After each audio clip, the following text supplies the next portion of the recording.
Dan kali ini saya bersama Pak Pauat selaku pembayar pajak bumi dan bangunan. Pertanyaan pertama, Pak. Menurut pendapat Bapak, apakah itu pajak? Pajak iuran wajib buat pemerintahan lah kayak menurut saya ya. Menurut Bapak?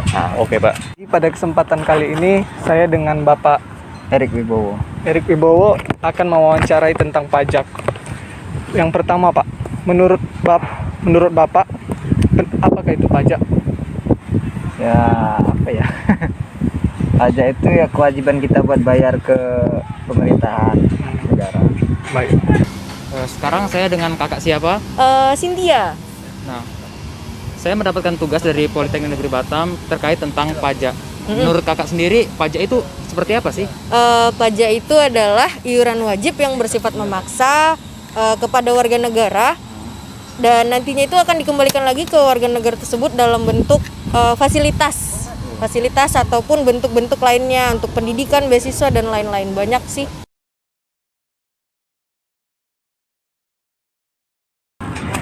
Selanjutnya, Pak, apakah pembayaran pajak bumi dan bangunan ini sudah ada manfaat yang Bapak rasakan? Sampai saat ini jalan dari PBB juga kan bayarnya kan dari uang PBB kan. Ada. Udah Bapak rasakan? Udah. Banyak sih dampaknya ya. Seperti apa aja tuh ya, Kak? Kalau untuk diri sendiri kita juga ngerasain lampu jalan, terus fasilitas umum seperti halte, terus jalan raya, terus banyak sih. Terus kita juga dapat ada keringanan subsidi juga kan dari BBM, juga ada beasiswa. Banyak sebenarnya kalau kita lihat itu banyak. Mungkin udah dirasain tapi nggak kerasa. Nah gitu. Itu artinya kita yang nggak sia-sia akan membayar pajak, Kak. Dalam artian kita juga merasakan dampaknya itu sendiri ya, Kak ya. Karena kan pajak itu nanti feedback baliknya itu ke kita lagi, sendiri, ke warga negara lah kita bayar. Nanti kita membantu perbaikan negara kita juga buat beasiswa, buat banyak hal lah gitu ya. Buat apa lagi ya? Jalan itu kan ditanggung sama pemerintah, pegawai dari pajak gitu. Jalan kita bagus, biasa. Pembangunan ya, Pak. Iya, Infrastruktur tergantung pajaknya.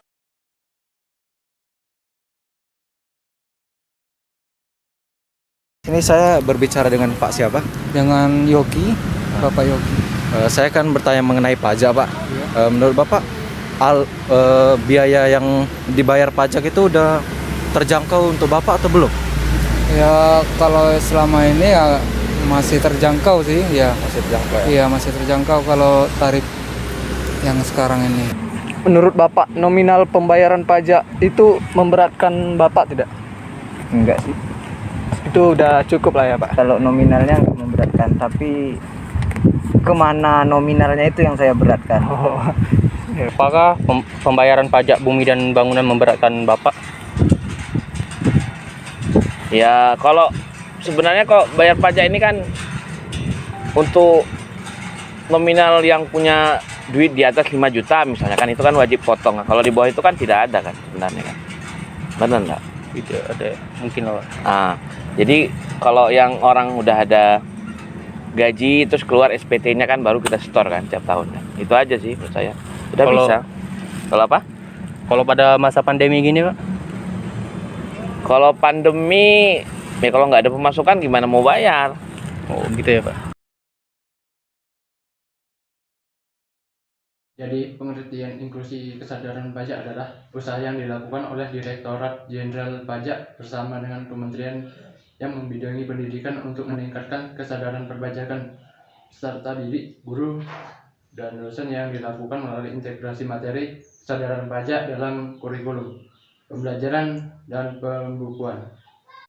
DJP ingin mendidik generasi muda sebagai generasi calon-calon pelaku ekonomi masa depan, menjadi warga negara yang mempunyai kesadaran dan kehidupan berbangsa dan bernegara. Generasi yang mendatang harus memiliki budaya dan karakter, berwawasan dan berkebangsaan, cinta tanah air, bela negara termasuk membayar pajak. Sebagai salah satu unsur penerimaan negara, pajak memiliki peran yang sangat besar dan semakin diandalkan untuk kepentingan pembangunan dan membiayai pengeluaran pemerintah.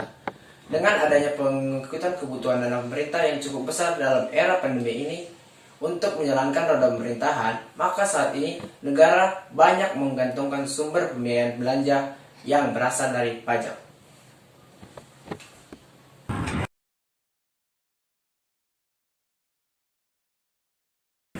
Membayar pajak itu jelas tidak susah, mudah.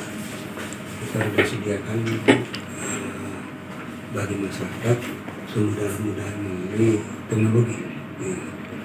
Dulu bayar pajak harus hadir, sekarang bisa melalui teknologi yang di platform Android. Ya. Bayarnya bisa di Indomaret, Alfamart, Tokopedia, Bukalapak. Sehingga dia harus ketemu langsung. Bisa. Nah, yang kedua, masyarakat juga bisa langsung ngecek berapa besar pajaknya melalui aplikasi. Informasinya terbuka, tidak tertutup nanti. Maka masyarakat bisa bertanya langsung atau via telepon. Semuanya lebih terbuka. Bahkan kita sediakan informasi yang bersifat publik itu di website. Tidak ada yang kita tutup-tutupi. Asalnya dari mana, prosesnya transparan, belanjanya kemana, tidak jelas.